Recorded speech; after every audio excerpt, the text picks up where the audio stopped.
The Flank Pyro playstyle can be summed up in 4 words: high risk, high reward. You can flank enemies from strange areas and single-handedly take out several enemies or even win the game for your team, but if you're caught out by flanking, it's straight back to spawn. And if you're new, you're definitely going to get caught a lot, and it can be really hard to escape from a failed flank, so it's definitely a risky playstyle, but also one of the most fun playstyles in all of Team Fortress 2. So what weapons should we use? Well, we want high impact weapons, lots of burst damage, and great mobility, because Flank Pyro is all about being dynamic and unpredictable, and your loadout is going to depend on how far down the Flank Pyro rabbit hole that you want to go. You can flank with a reliable and normal loadout, go crazy with a full flank loadout, or find the perfect balance of utility and damage. In any case, the Flank Pyro is all about the Backburner, Thermal Thruster, and the Detonator, and we're going to have a look at the Detonator later, as well as some melee weapons and other flamethrowers in a future video probably. But these 3 unlocks are your main tools that you're going to need to jump scare enemy snipers, spook medics, and melt entire teams with crazy Backburner kill streaks.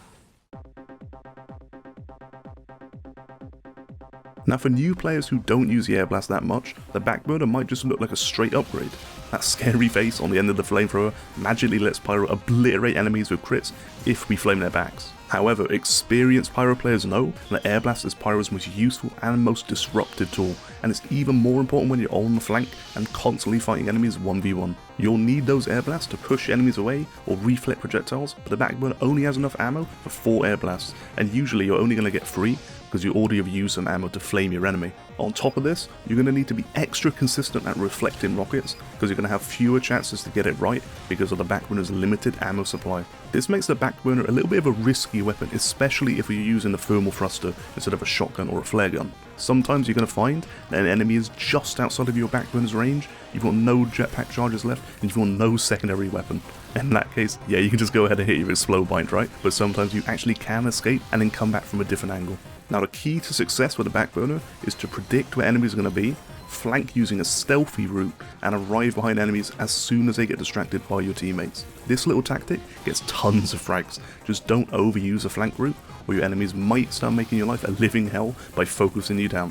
The Backburner is a great weapon, and you can really clear out enemy pushes with a well-timed flank or sabotage defenders with aggressive plays, but like I said, it's high risk, high reward like I mentioned earlier. If you want to get the most out of it while you're flanking, you're going to want to use a criminally underused unlock, and that is the Thermal Thruster. This jetpack turns you from a slow, sad little flamey boy to a deceptively mobile and high-powered threat. On the right map, the Thermal Thruster can be one of Pyro's best unlocks and give you a ton of control and agency over a huge part of the map. On the other hand, it's a loud and clunky jetpack, and you're not going to have any medium or long range weapons to fall back on in a pinch. Now having said that, you can make your life a lot easier by playing the Flank Pyro playstyle on maps which, funnily enough, have a ton of ways to flank enemies on. King of the Hill maps work amazingly well, and large payload maps like Upward and Swiftwater, they have a lot of verticality and a lot of ways to get behind enemies or appear from unknown and strange locations. Just check out some of these jetpack flank routes on Upward. You can appear behind enemies as if you've just teleported from thin air, and enemies almost never expect anyone to come from the bottom of this cliff, right? That's why maps with verticality, like Thunder Mountain for example, are also great choices. You can quickly fly between high ground and low ground, as well as come from bizarre areas that enemies just don't expect you to come from. The Thermal Thruster is also great for quick mid-fight aerial bombs. Jetpacking up in the air can give you enough time to surprise an unaware enemy, or throw off an enemy's aim long enough for your team to help you. On top of that, it's also great for bombing into enemy snipers and yeeting them off cliffs, and also bombing towards objectives and carts to disrupt the enemy team. Now the jetpack is a super fun unlock with a lot of potential, but like I mentioned earlier, it is clunky as hell. The switch speed is slower than TF2's update schedule, and it's loud, making it a real hit or miss unlock. On top of that, you won't have a proper secondary weapon to rely on, and if you run into a scout or a mini sentry or a heavy or a sniper or just about anything that can damage you beyond point blank range, you're going to be in a ton of trouble. In any case though, I really recommend you try out the jetpack and find out your own unique flank routes to surprise enemies and stomp on heads. In some games, the Thermal Thruster just won't work. The enemies are going to be too aware, the map might not be ideal, or there's just simply too many threats to jetpack past. This is when you need to go back to basics and rely on the 4 fundamentals of any great FPS player, and that is positioning, game sense, awareness, and deathmatching skill. I've talked a lot about the Backburner and the Thermal Thruster, but really you can use any flamethrower or even any loadout to flank as a pyro. In fact, being a menace on the flank with a stock flamethrower and a detonator can be really effective, really making use of that afterburn damage and the limited access to health packs and dispensers on the flank. The problem is that Pyro is just inherently weak against classes that you'll typically find on the flanks like scouts, mini sentry engineers, or snipers locking down a flank route from long range. You're going to need amazing 1v1 deathmatching skill, good decision making, awareness of where the enemy team is in relation to your team, and finely tuned game sense. Now, you won't get better at these things without playing the game, and I really believe that Flank Pyro is a playstyle that throws newer players into the crucible to quickly improve and learn from their mistakes. Another danger of flanking is a concept that I like to call an opportunity cost. It takes time to get to the flank route, coordinate a distraction at the main route, and then perform a successful flank. So if the flank isn't successful, your team has lost a ton of time and resources compared to just attacking the enemy head on. Now, in competitive games, flank attacks also require the flanking player to have great mechanics to consistently hit their enemies or pick off high priority targets, and flanks require the team to have great communication and coordination to set up the distraction at the right time. In more casual TF2 environments though, simply waiting for your team to create a distraction themselves by pushing the payload or arriving at a choke point is usually enough to create a flanking opportunity. However, your team might go down before you complete your flank attack, or in spite of a successful flank, leaving you stranded behind enemy lines with no way back. Luckily for you, in this desperate situation, this next section goes over some top secret advanced flanking tactics that definitely don't involve spawn cavalry enemies with a backburner.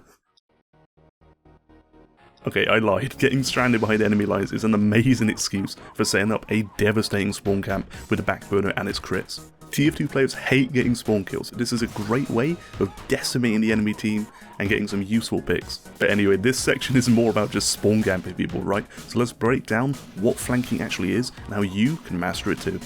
In some of these clips so far, you probably wondered how the hell did Pyro get there without getting caught? Well, I'll tell you how. It's all about information, game sense, and a special acronym that I want you to remember. And that acronym is PYRO. Plan your route out. That is the key to any perfect flank. Yep, it sounds simple, but it really does work. If you know where your enemies are going to be, how to flank them on the map you're playing on, then your flanks are going to work most of the time, right? Flanking is just where you attack an enemy from a location he isn't focused on. Now, most people think that flanking is just coming from the side, right? Or from a shortcut, or indeed from the flank. But really, you can flank from a central route as well.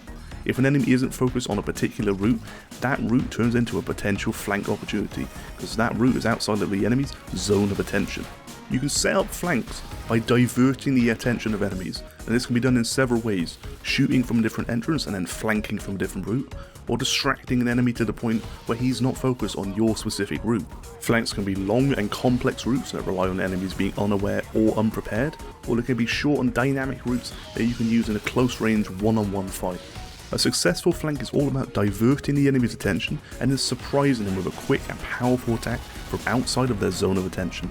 Flank attacks tend to be much more effective than frontal attacks because the enemy simply won't be ready for them, and they will tend to be a lot more flustered and frantic. Their aim's going to be a little bit worse, their positioning and movement will be more erratic and desperate, they might even get angry with their teammates if they go down to the flank, and these are just some of the benefits of flanking. However, there are some negatives. A successful flank requires the enemy team to be unaware or at least unprepared. Flank attacks are great against weaker teams and weaker enemies, but tend to be less effective or rarely successful against stronger teams and players with better game sense and awareness. Because of this, the Flank Pyro playstyle is probably the hardest playstyle to master. You need to know the map you're playing on quite well, you need to have great game sense and timing to avoid threats like snipers and scouts, and you also need to be decent at detonator jumping or blasting off with the thermal thruster. Speaking of detonator jumping, I really recommend you to check out my comprehensive guide about how to use a detonator if you haven't already. The detonator is the perfect middle ground between the mobility of the thermal thruster and the damage potential of a flare gun or source shot. It's perfect for medium and short range flanks, and it's so much smoother to use compared to the disgustingly clunky thermal thruster. Once you've mastered the detonator, you unlock a completely new level of mobility and skill expression on Pyro. You can pull off exciting and flashy flying extinguisher frags, discover unique flank routes on popular maps, and practice your aim and timing by launching long range flares to pick off enemies. So guys, I really hope you enjoyed this brief introduction into Flank Pyro and how to flank in general. I'm planning on making another video about it perhaps in the future, maybe a little bit more in depth, but for now I'm just going to leave it here. And guys, as always, I hope you enjoyed the video. Make sure to like and subscribe, and as always, take care.